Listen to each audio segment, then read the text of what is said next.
महाभारत का युद्ध खत्म होने के बाद पांडवों ने 36 सालों तक हस्तिनापुर में राज किया।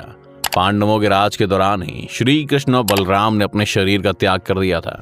ये सब देखकर पांडवों और द्रौपदी ने भी शरीर के साथ स्वर्ग जाने का निर्णय लिया। पांचों पांडव और द्रौपदी स्वर्ग में जाने के लिए निकल गए, लेकिन ये सभी स्वर्ग नहीं पहुंच पाए और पांचों पांडवों में से बस युधिष्ठिर ही स्वर्ग के रास्ते पर चल पाए।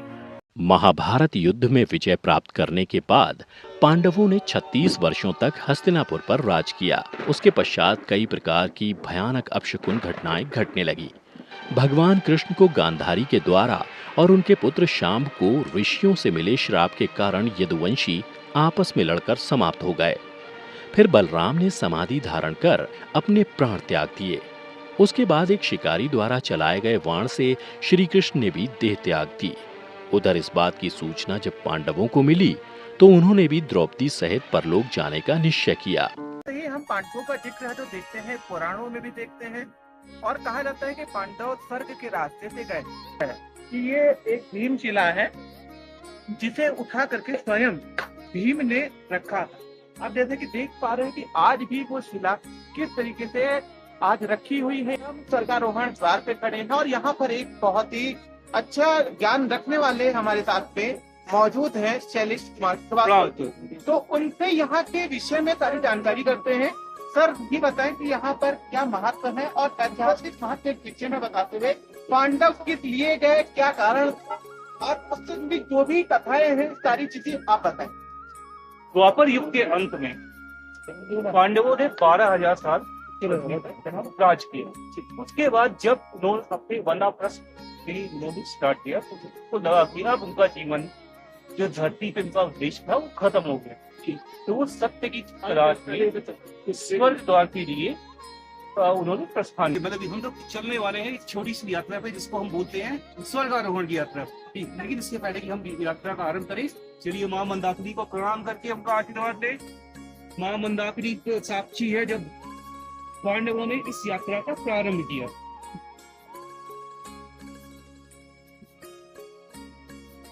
तो मैं कैमरामैन से रिक्वेस्ट करूंगा थोड़ा सा फोकस करें। मंदाकिनी, माँ मंदाकिनी नदी यहाँ पे है। इसके साथ ही यहाँ पे खड़े ये पर्वतराज इस बात के साक्षी है कि पांडवों ने यहाँ पे स्वर्गारोहण की यात्रा आरंभ की थी। आइए गौरव जी, अब हम एक एक करके एक एक पांडवों के बारे में जानेंगे और जानेंगे उन्होंने स्वर्गारोहण की यात्रा क्यों की। हम जानते हैं माँ द्रौपदी के बारे में। जी, बहुत ही पुराने योद्धा थे द्रोणाचार्य, जो कि पांडवों और कौरव दोनों के ही गुरु थे। वो एक क्षत्रिय थे और राजा थे। जी, क्षत्रिय और राजा होने के साथ साथ उनके अंदर अहंकार बहुत था, लेकिन द्रोणाचार्य जी के साथ उनका स्नेह बहुत ही ज्यादा था। गुरुकुल से शिक्षा प्राप्त करने के बाद जब द्रोणाचार्य और उनके मित्र अपने अलग अलग रास्तों पे गए तो उनके मित्र ने उनसे प्रॉमिस किया था कि मेरा जितना भी हिस्सा है वो तुम्हारा है। तुम्हें जब भी किसी वस्तु की आवश्यकता हो तो मेरे पास आ सकते हो। इस बात को बहुत दिन हो गए। द्रोणाचार्य, उनके दोस्त दोनों ही भूल गए एक दूसरे के बारे में। द्रोणाचार्य को एक पुत्र हुआ जिसका नाम अश्वत्थामा था। द्रोणाचार्य अपना भिक्षा मांग के काम चलाते थे। एक दिन उनका पुत्र दूध के लिए मचल उठा। द्रोणाचार्य ने कहा कि मैं जाता हूँ अपने दोस्त के पास, उससे एक गाय मांग के लाता हूँ। वो गए अपने दोस्त से गाय मांगने के लिए, लेकिन उनके दोस्त ने उनका अपमान कर दिया। अब क्योंकि द्रोणाचार्य अपने घर पे प्रॉमिस करके निकले थे कि भाई गाय लेके आएंगे, और वो गाय लेके नहीं आ पाए अपने दोस्त के साथ, तो वो घर वापस नहीं गए।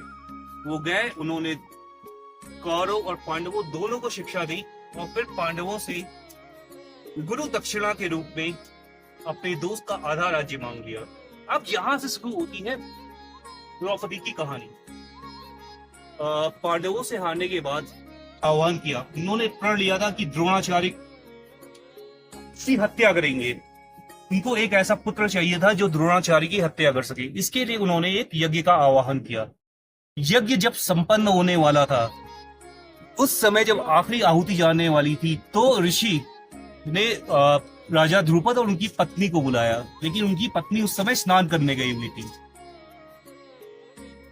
तो ऋषि ने बोला एक रानी के स्नान के लिए उनका यज्ञ नहीं रुक सकता। उन्होंने आखिरी आहुति अपने आप दे दी। अब क्योंकि रानी वहां पे मौजूद नहीं थी, तो उस यज्ञ की समाप्ति के बाद धृष्टद्युम्न और द्रौपदी दोनों एक साथ उत्पन्न हुए। ध्रुपद जी ने एक ऐसे पुत्र की कामना की थी जो द्रोणाचार्य का वध कर सके। वो पुत्र उनको धृष्टद्युम्न के रूप में प्राप्त हुआ, लेकिन क्योंकि यज्ञ पूरी तरीके से संपन्न नहीं हुआ था, इसलिए एज अ बाय प्रोडक्ट महारानी द्रौपदी उस अग्निकुंड से निकली। इसलिए इनको अग्निकुंड से जन्मित महादेवी का नाम भी दिया जाता है।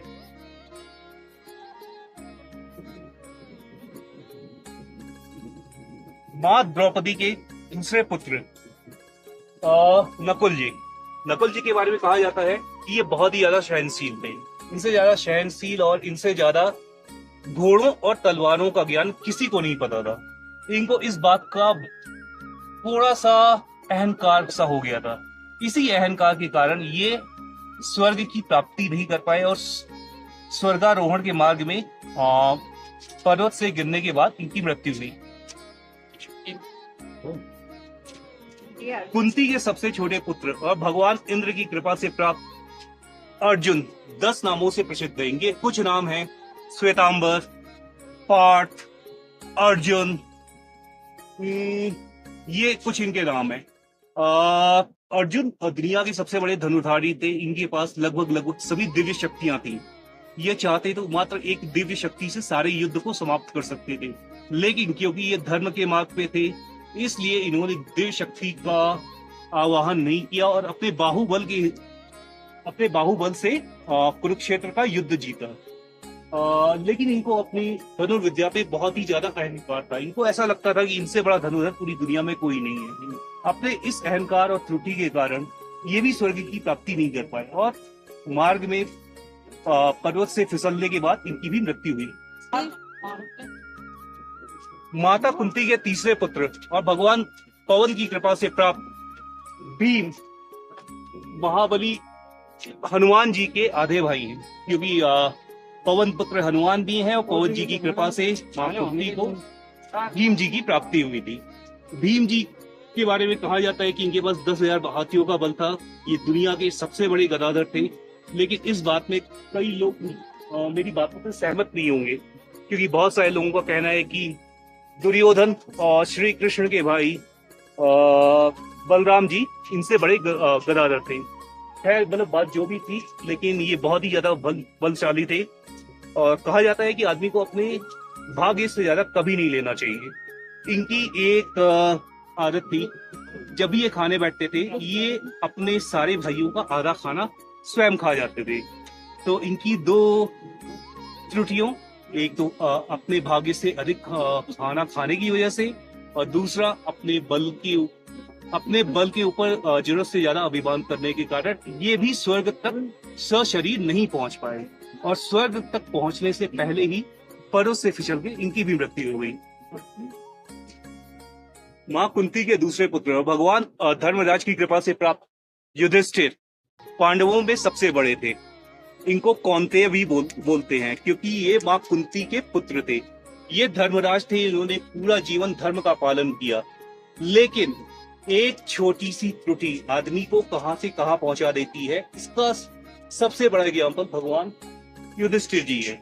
इन्होंने पूरे जीवन धर्म का पालन किया, लेकिन एक ये गैम्बलिंग के एक छोटे से मोमेंट में इन्होंने अपने भाई और पत्नी दोनों को दांव पे लगा दिया। लेकिन इसके बाद भी इन्होंने पूरे जीवन धर्म का पालन किया।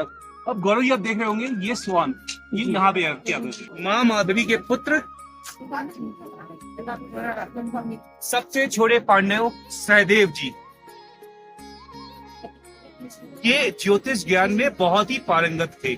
इनके बारे में ऐसा कहा जाता है कि ज्योतिष का जो ज्ञान इनके पास था वो दुनिया में ना तो कभी पहले था, ना ही इसके बाद कभी हुआ।